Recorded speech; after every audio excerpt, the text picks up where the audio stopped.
ನಿಮಗೆ ಗೊತ್ತಾ, ಭಾರತದಲ್ಲಿ ಒಂದೇ ರಾಜ್ಯದಲ್ಲಿ ಎಷ್ಟು ವೈವಿಧ್ಯತೆ ಇರುವ ನಾಡು ಯಾವುದು ಎಂದು? ಅದುವೇ ನಮ್ಮ ಹೆಮ್ಮೆಯ ಕರ್ನಾಟಕ. ಇಲ್ಲಿ ಬೆಟ್ಟಗಳಿವೆ, ಕಾಡುಗಳಿವೆ, ನದಿಗಳಿವೆ, ಹಾಗೆಯೇ ಸಾಗರವೂ ಇದೆ. ಕರ್ನಾಟಕದ ದೊಡ್ಡ ಶಕ್ತಿ ಏನು ಅಂದರೆ ಅದುವೇ ಕನ್ನಡ ಭಾಷೆ ಮತ್ತು ಸಂಸ್ಕೃತಿ. ಸುತ್ತಲೂ ಹಸಿರಿನಿಂದ ಕೂಡಿದ ಪಶ್ಚಿಮ ಘಟ್ಟಗಳು, ಕರಾವಳಿಯ ನೀಲಿ ಕಡಲ ತೀರ, ಮೈದಾನ ಪ್ರದೇಶದ ಬಯಲು ಸೀಮೆ, ಮಳೆಗಾಲದ ಸೌಂದರ್ಯವನ್ನು ಸೂಚಿಸುವ ಮಲೆನಾಡು ಎಲ್ಲವೂ ಒಂದೇ ನಾಡಿನಲ್ಲಿ. ಸ್ನೇಹಿತರೆ, ಕರ್ನಾಟಕವು ಭಾರತದ ದಕ್ಷಿಣ ಭಾಗದಲ್ಲಿರುವ ಕಾಡು, ನದಿ, ಮೈದಾನ, ಪರ್ವತ, ಸಮುದ್ರ ತೀರ ಇವೆಲ್ಲವುಗಳನ್ನು ಒಂದೇ ರಾಜ್ಯದಲ್ಲಿ ಹೊಂದಿರುವ ಒಂದು ಅಪರೂಪದ ನಾಡು. ಪ್ರಕೃತಿ ಸೌಂದರ್ಯದಲ್ಲಿ ಕರ್ನಾಟಕಕ್ಕೆ ಸಮಾನವಾದ ಪ್ರದೇಶಗಳು ಅತಿ ವಿರಳ. ಕರ್ನಾಟಕದ ಪ್ರಕೃತಿ ಸೌಂದರ್ಯದ ಹೃದಯವೆಂದು ಪಶ್ಚಿಮ ಘಟ್ಟಗಳನ್ನು ಹೇಳಬಹುದು. ಈ ಪಶ್ಚಿಮ ಘಟ್ಟಗಳು ಭಾರತದ ಅತ್ಯಂತ ಪುರಾತನವಾದ ಮಹತ್ವದ ಪರ್ವತ ಶ್ರೇಣಿಗಳಲ್ಲೊಂದು. ಪಶ್ಚಿಮ ಘಟ್ಟಗಳು ಎಂದರೆ ಗುಜರಾತ್ನಿಂದ ಕೇರಳದವರೆಗೆ ಹಾದು ಹೋಗಿರುವ ಪರ್ವತ ಶ್ರೇಣಿಗಳು. ಈ ಪರ್ವತ ಶ್ರೇಣಿಗಳು ಕರ್ನಾಟಕದಲ್ಲಿಯೂ ಹರಿದು ಹೋಗುತ್ತವೆ. ಅವು ಎಲ್ಲಿ ಎಂದರೆ ಉತ್ತರ ಕನ್ನಡ,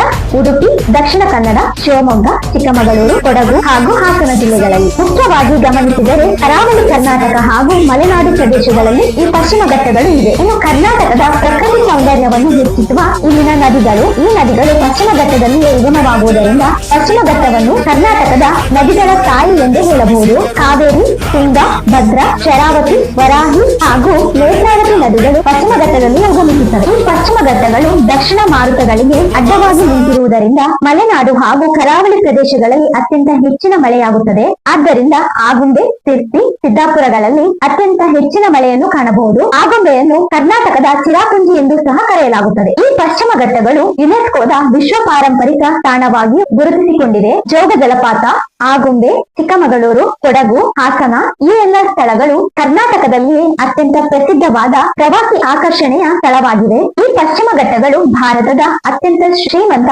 ಪರಿಸರ ವಲಯಗಳಲ್ಲಿ ಒಂದಾಗಿದ್ದು ಇಲ್ಲಿ ವಿವಿಧ ಜಾತಿಯ ಪ್ರಾಣಿಗಳನ್ನು, ಸಸ್ಯಗಳ ಜೀವ ವೈವಿಧ್ಯತೆಯನ್ನು ಕಾಣಬಹುದು. ಪಶ್ಚಿಮ ಘಟ್ಟಗಳಲ್ಲಿ ಅತ್ಯಂತ ಕಾಡು ಇರುವುದರಿಂದ ಇಲ್ಲಿ ರಾಷ್ಟ್ರೀಯ ಉದ್ಯಾನವನಗಳು ಹಾಗೂ ವನ್ಯಜೀವಿ ಅಭಯಾರಣ್ಯಗಳು ಇವೆ. ಅವುಗಳಲ್ಲಿ ಪ್ರಸಿದ್ಧವಾದವುಗಳು ಕುದುರೆಮುಖ ರಾಷ್ಟ್ರೀಯ ಉದ್ಯಾನ, ಬಂಡೀಪುರ, ನಾಗರಹೊಳೆ, ಶರಾವತಿ ವನ್ಯಜೀವಿ ಅಭಯಾರಣ್ಯ ಹಾಗೂ ಬ್ರಹ್ಮಗಿರಿ ಅಭಯಾರಣ್ಯ. ಕರ್ನಾಟಕದ ಪಶ್ಚಿಮ ಘಟ್ಟಗಳ ಮುಖ್ಯ ಶಿಖರಗಳು ಅಥವಾ ಪರ್ವತಗಳು: ಮುಳ್ಳಯ್ಯನಗಿರಿ, ಇದು ಕರ್ನಾಟಕದ ಅತ್ಯಂತ ಎತ್ತರದ ಶಿಖರ. ಕುದುರೆಮುಖ, ಬಾಬಾ ಬುಡನ್ಗಿರಿ, ಇವು ತಂಪಾದ ಹಾಗೂ ಮಂಜಿನ ವಾತಾವರಣವನ್ನು ಹೊಂದಿದ ಶಿಖರಗಳಾಗಿವೆ. ಕರ್ನಾಟಕದ ಹವಾಮಾನ ಸಮತೋಲನವನ್ನು ಕಾಯ್ದುಕೊಳ್ಳುವಲ್ಲಿ ಈ ಪಶ್ಚಿಮ ಘಟ್ಟಗಳು ಪ್ರಮುಖ ಕಾರ್ಯನಿರ್ವಹಿಸುತ್ತವೆ. ಪಶ್ಚಿಮ ಘಟ್ಟಗಳಲ್ಲಿನ ಜೋಗ ಜಲಪಾತವು ಭಾರತದ ಅತ್ಯಂತ ಎತ್ತರದ ಜಲಪಾತಗಳಲ್ಲಿ ಒಂದು. ಇದು ಯುನೆಸ್ಕೋ ವಿಶ್ವ ಪರಂಪರೆಯ ಸ್ಥಳಕ್ಕೆ ಗುರುತಿಸಿಕೊಂಡಿದೆ. ಕೊಡಗು ಕಾಫಿ ತೋಟ ಹಾಗೂ ಮಂಜಿನ ಬೆಟ್ಟಗಳಿಗೆ ಪ್ರಸಿದ್ಧವಾಗಿದೆ. ಕೊಡಗನ್ನು ಭಾರತದ ಸ್ಕಾಟ್ಲೆಂಡ್ ಎಂದು ಕರೆಯಲಾಗುತ್ತದೆ. ಮಡಿಕೇರಿ, ಅಬ್ಬಿ ಫಾಲ್ಸ್, ರಾಜಾಸೀಟ್, ನಾಗರಹೊಳೆ ರಾಷ್ಟ್ರೀಯ ಉದ್ಯಾನ, ಇರುಪು ಜಲಪಾತ ಹಾಗೂ ಭಾಗಮಂಡಲದಂತಹ ಪ್ರಕೃತಿ